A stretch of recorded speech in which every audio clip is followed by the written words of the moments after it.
हो गया ऐलान, अदिति, सुषमा, रचना महाराज, सर्वेश यादव इस विधानसभा से लड़ेंगे चुनाव। जी, आज हम बात करेंगे, जैसा कि आप लोगों को पता है, उत्तर प्रदेश का जो विधानसभा चुनाव 2027 है, जिसकी तैयारियों में जो है अखिलेश यादव लगातार ज़मीनी स्तर पर संघर्ष कर रहे हैं। लगातार पीडीए के विजय रथ पर सवार होकर अखिलेश यादव जो हैं आगामी विधानसभा चुनाव 2027 में सपा को सत्ता में वापसी कराने के लिए जहाँ पर ज़मीनी स्तर पर संघर्ष कर रहे हैं, वहीं पर हम आपको बताते हैं लगातार अखिलेश यादव जी के नेतृत्व पर आस्था जताते हुए तमाम जो दिग्गज नेता हैं वो समाजवादी पार्टी में शामिल भी हो रहे हैं। और आगामी विधानसभा चुनाव 2027 की जो रूपरेखा है वो सपा मुखिया अखिलेश यादव जी के द्वारा बनाई जा रही है।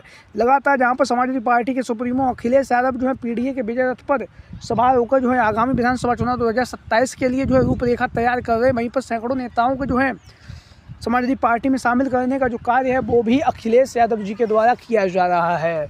जहाँ पर सैकड़ों नेताओं को समाजवादी पार्टी में शामिल करने के साथ ही साथ आगामी विधानसभा चुनाव 2027 के लिए जो है अखिलेश यादव के द्वारा कई नेताओं को जो है समाजवादी पार्टी से जो टिकट की जो घोषणा है वो कर दी गई है। हालांकि अभी तक इसका औपचारिक घोषणा नहीं की गई। वहीं पर कुछ सीटों पर जो है युवा चेहरों को उतारने के लिए भी अखिलेश यादव जद्दोजहद कर रहे हैं। वहीं पर कुछ सीटों पर जो है प्रत्याशियों के नाम को लेकर जो है मंथन है वो अखिलेश यादव जी के द्वारा लगातार जारी है। इसी के साथ हम बात करेंगे, पहला जो नाम है वो है महाराज सिंह साक्य। लगातार उत्तर प्रदेश के राजनीतिक गलियारों में जो है चर्चाओं का विषय बने हुए महाराज सिंह साक्य जो है लगातार समाजवादी पार्टी के मैनपुरी जिले के अंतर्गत जो भोगांव की जो विधानसभा सीट आती है वहाँ पर जो है ज़मीनी स्तर पर संघर्ष कर रहे हैं, क्योंकि यहाँ पर साक्य बाहुल ये सीट है।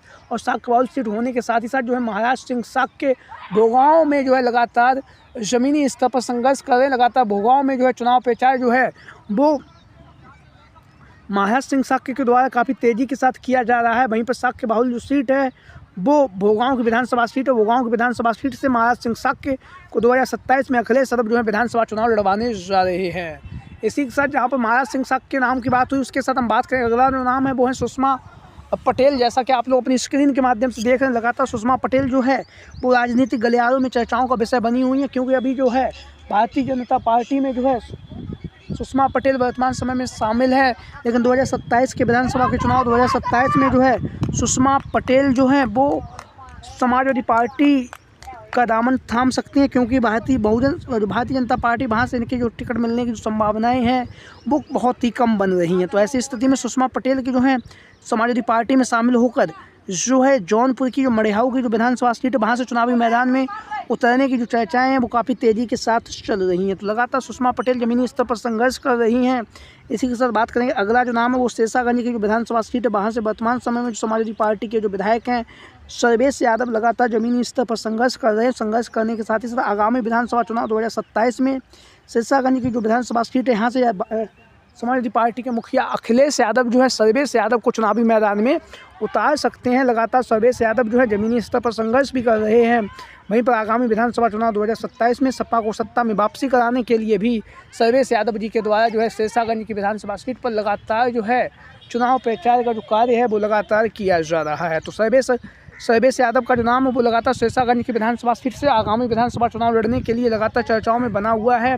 वहीं पर हम आपको बताते चले, अगला जो नाम है वो अखिलेश यादव जी की जो बेटी है अदिति यादव के 2027 का विधानसभा चुनाव में उतरने की जो चर्चाएं हैं वो काफ़ी तेज़ी के साथ चल रही हैं, क्योंकि अदिति यादव ने जिस तरह से लोकसभा मैनपुरी के अंतर्गत अपनी माता जी के लिए जिस तरह से चुनाव प्रचार किया वो कहीं ना कहीं काबिल तारीफ भी रहा है। और समाजवादी पार्टी से डिम्पल यादव जी ने रिकॉर्ड मतों से जीत दर्ज करने में भी जो है बड़ी भूमिका निभाई है। तो अदिति यादव का जो है मैनपुरी सदर की जो विधानसभा सीट है यहाँ से चुनावी मैदान में उतरने की जो चर्चाएँ हैं वो काफ़ी तेज़ी के साथ चल रही। लगातार पीडीए के विजय रथ पर सवार होकर अखिलेश यादव जो है आगामी विधानसभा चुनाव 2027 में सपा को सत्ता में वापसी कराने के लिए जहाँ पर ज़मीनी स्तर पर संघर्ष कर रहे हैं, वहीं पर अदिति यादव की जो है मैनपुरी सदर की जो विधानसभा सीट है यहाँ से चुनावी मैदान में उतरने की जो चर्चाएं हैं वो काफ़ी तेज़ी के साथ चल रही हैं। लगातार अदिति यादव को राजनीति में लाने की जो बातें हैं वो लगातार समाजवादी पार्टी के नेताओं कार्यकर्ताओं के द्वारा जो है मांग भी की जा रही है।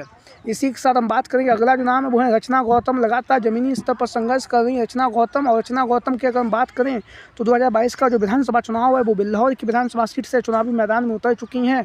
और आगामी विधानसभा चुनाव 2027 के लिए भी बिल्हौर की विधानसभा सीट से रचना गौतम के चुनावी मैदान में उतरने की जो चर्चाएँ हैं वो काफ़ी तेज़ी के साथ चल रही हैं। तो इस तरह से ये जो 5 दिग्गज नेता जो लगातार चर्चाओं का विषय बने हुए हैं, जिनमें से अगर हम बात करें तो इनमें से काफ़ी जो 5 नेता जो लगातार ज़मीनी स्तर पर संघर्ष भी कर रहे हैं और लगातार आगामी विधानसभा चुनाव 2027 में समाजवादी पार्टी से जो है टिकट की जो दावेदारी है वो भी पेश की जा रही है। तो आप लोगों की क्या राय है इन नेताओं को लेकर? सभी साथी कमेंट बॉक्स के माध्यम से अपनी राय, अपने विचार जरूर दें। आज की वीडियो में इतना ही। जय हिंद, जय भारत, जय समाजवाद, जय अखिलेश मिशन 2027।